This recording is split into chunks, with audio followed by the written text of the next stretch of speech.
These are the 5 things that I would tell you about decluttering if I wasn't afraid of hurting your feelings. I'm about to say some things that most people would probably avoid because they don't want to sound mean or offensive, but if you have ever felt stuck or like you're not moving the needle when it comes to decluttering, or if you're overwhelmed and you feel like nothing is working, then this video is for you. Number 1, decluttering is uncomfortable because it's exposing, not because it's hard. Decluttering isn't physically exhaustive most of the time. It's exhausting because it forces you to look at yourself, your past decisions, your past mistakes, and it forces you to deal with that. Which is why you probably keep putting it off because those feelings are uncomfortable. But unfortunately, avoiding those feelings is exactly what keeps the clutter in your house. If decluttering feels emotional, then you are doing it right. Number 2 is my personal favorite, and that is you don't need a better system. You need less stuff.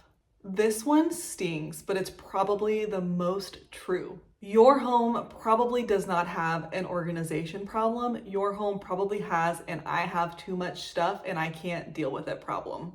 The fact of the matter is you can buy all of the bins, labels, baskets, shelves, drawers, furniture. You can buy it all and it's not going to solve your problem.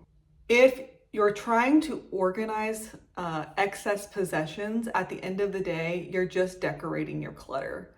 And that's hard to hear, but that is the truth. Your systems will never work until there is breathing room in your house and in your mind. Declutter first, then organize. That should be the game plan.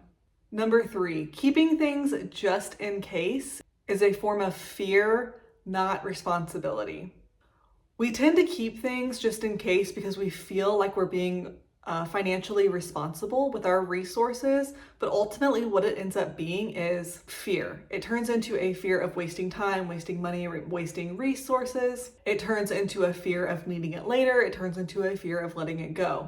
But here's the cold hard truth with just in case items. If it's not serving you and you haven't touched it in years, it is costing you, even though it may not be costing you in terms of having to go and replace the item, it's costing you in terms of space, physical space and mental space. You have to learn to trust yourself to solve problems if they arise in the future. Number 4, your clutter is not neutral. It is actually draining you. We tell ourselves that it's not that bad, that we can deal with it later, but our clutter is not neutral. It always demands something of us, and most of the time it's demanding our attention. Every pile, every surface that is filled, everything is an unmade decision, and that can really weigh on us mentally. Every overstuffed drawer is a reminder of something that you left unfinished. And it may not seem like that's a big deal, but every low-level stress adds up over time. And eventually it does become a big deal. Peace at home is not about perfection. My house is not perfect.